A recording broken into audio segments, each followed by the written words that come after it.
DJ Holy Vogue. Yo! You're locked into Point 5 Creative Studios, where Africa's stories aren't just told, they're produced. News, politics, entertainment films that move the continent. We bring the truth, the fire, the creativity. Your world, powered by African storytelling. Point 5 Creative Studios. Point 5 Creative Studios. Point 5 Creative Studios.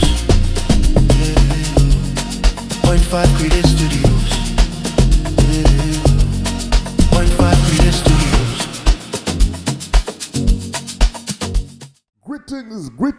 Greetings and more greetings to you good people. Vana veZimbabwe. Ladies and gentlemen, this is the moment of vindication. Mazuva andaiuya ndichitaura kuti vaMnangagwa vakangofanana nawaChiwenga. It's same WhatsApp group. Ndaitukwa. Genaral ndizvo. Genaral ndo vari kuti chimhanya. Genaral mira uone vachaita mutaktiki. Chakazoti. Ndikati vakomana. Vanhu ava tinovaziva. This is politics. Mnangagwa naChiwenga vane masame crimes. Vaiuraya vanhu vese, vaiba mari dzenyika vese, madiamond ekuchiyadzwa 15 billion vakaba vese. Hazvife zvakaita kuti vapandukirane. Holi unonyeba, hauna chaunoziva, chakazoti. Right now vanhu vacho vaisapota Genaral Chiwenga ndozvandiri kufarira. Vakuzviona kuti vakomana takabhejera bhiza rine nhumbu. Harisi kugona kana kumhanya, zvinhu zvakatooma, and they are starting to complain. Genaral Chiwenga vari busy zvavo kuhoride, vari kutora mabhasikoro nemudiwa wavo vachitochovha zvavo mabhasikoro. Vana veZimbabwe vachichema. Mazuva ageza, vanhu vakamboti mirai muone Genaral Chiwenga ari kuita plan. Vanhu vakamboti mazuva Mugabe Mnangagwa aingotukwa akanyarara akazoita plan. Genaral Chiwenga vane plan. Ndikati haana plan mukomana uyu, haana chaanacho. Vanhu vakaramba. Nhasi ndiri kunzwa kufara, ndiri kunzwa manyukunyuku, ndiri kunzwa kupembera. At least kuti vana vembwa zviya vasingasvinure musi umwe chete. Vana vegonzo hameno ikoko. Isa mucomment section utaura kuti vana vaipi, vana vekiti hameno ikoko. Isa mucomment section utaura kuti hanzi vana veshi vasingasvinure musi umwe chete. Ndizvozvo zvandiri kutaura kuti at least maZimbabwenzi makuita muchisvinura. Ndozvandai kutaura kuti gore ra2026 ndere kusvinura, ndere kudongorera, ndere kuonera kuti murovero uyu hausiriwo, apa tiri kubhaizwa apa tiri kunyeperwa apa. And then we keep on moving forward. Neplan nyuwani. We keep on moving forward. Nezvimwe zvinhu zvitsva. Izvo zvakudhara zvikudzonzi ningi ndiye anogona, ningi ndiye akati, ndingi ndiye akazoti. We are tired of these people. They are very hungry for power. They are very hungry and havafi vakaguta. Iwo unongoramba uchingofa nenzara, uchingocomplaina chete on daily basis, uchingosapota chete kuti igore regudo guru, igore raChiwenga, igore rani. But one thing that I'm loving, ndambozvitaura kuti vanhu vacho, real supporters aGenaral Chiwenga akuzviona kuti maya tukuisa mari pasiripo. Genaral Chiwenga naMnangagwa is one team. Zvakangofanana, havana kana action yavari kuuya nayo, unless otherwise army yatozongomukawo yozovaisa pachigaro. But zvamanje mistake hombe makanzwa Comrade Whitehead vachitaura kuti kubva kwavakaita kuGeneral kuarmy achiendeswa muofisi yanga itori way yekumupedza simba, yekumutyora mabhonzo. Iye akafunga kuti ari kupromotwa. Akatomboudzwa nana Comrade Whitehead kunzi zvauri kuita izvo hazvisiri izvo. Vari paBatanai Gardens vachiita misangano yavo. Hanzi meetings aya are on record. Tinongozvitaura, whether you like it, whether you don't. Chiwenga and Mnangagwa, they are the same. They are in the same WhatsApp group. Mamosha avo akangofanana ende havafe vakaparadzana. Vane masecret ekuti umwe nemumwe anopinda nawo muguwa. Ndosaka maiona varamba vakanyarara. Mukunyarara kwavo vakaona kuti ndikaramba ndakanyarara zvinoramba hanzi zvinoita suspicious, regai tiite sei kanzi chimhanya neplaybook recorruption.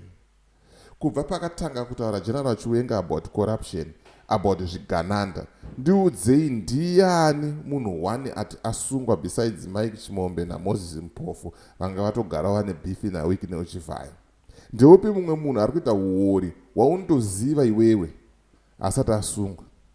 Ndeupi munhu ari kutengera vanhu mota, ari kupa vanhu hard cash asiri kumboinvestigatwa kunzi aiwana kupi mari iyoyo? Mota idzi ari kudziwana kupi asati asungwa? Kosei nhasi General Chiwenga vakuda kutanga kutaura nyaya dzecorruption, yeti vanga variko kwese uko vari army general kubva kumashure uko vakataura wani zvikanzi Mugabe haana mhosva, Mugabe ari safe, we are only targeting criminals surrounding the president. Ndiudzei one criminal yakasungwa yanga iri surrounding Mugabe. How many criminals right now are surrounding Mnangagwa? Zvimwe zvacho svinurai, dongorerai, wonerai, musabhaizwe, we need real change. Zvekutodaro rega tinzwe mashoko ari kutaurwa namukoma wangu drone commander. Aiwa ichi baba ichi mukoma wangu ndinofara ende vanopusha maweti zvekutodaro. Tinombokurukura tichionesana zvedu but zvamanje manje bisana muri kubhejera mukoma wangu ari Siriro.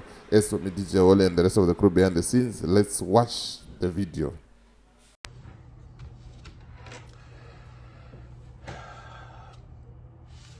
General Chiwenga. General Chiwenga. If you do not fix these problems that we have, be guaranteed that you are going to bury all your comrades. All of them. Muchaviga comrades enyu ese, including war veterans ese zvauchira ana muchangwa vaya vari kumira vachita fanika ndiwo vane Yese. You are going to bury all of them one by one. All of them. Until it's you. You'll be the last one that we're going to bury. I say these things with a very heavy heart. Following, if you cannot see where things are going. Tinoiziva ruma yekuti Shona ari kufamba achitaura kuti he is next in line. Tozviziva izvozvo. Inini basa rangu nderekungoya ndichikuudzai things is there. General Chiwenga, if you choose to do nothing about this, count how many coffins you have taken to the Irikuchema. Count how many coffins, how many bodies you have taken yourself and you've presided. Count how many coffins, how many bodies. For how long do you want to keep this going? Name mawo veterans emuZimbabwe. Amuoni here. Munokurirwa nemunhu one. Kutya rudzi kwakaita sekoko. Muchapera mese. You are going to be history. We can see it happening. Tukutozvona zvikuitika. Muri kupera one by one. Every 2 weeks, 3 weeks tukuenda kuHiroseka. Every 2 weeks, 3 weeks tukuenda kuHiroseka. General Brigadier Ningi vaenda kuHiroseka. Can you not see what's happening?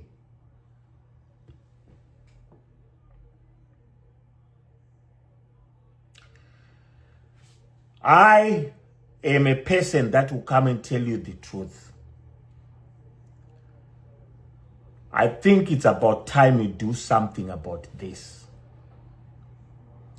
You cannot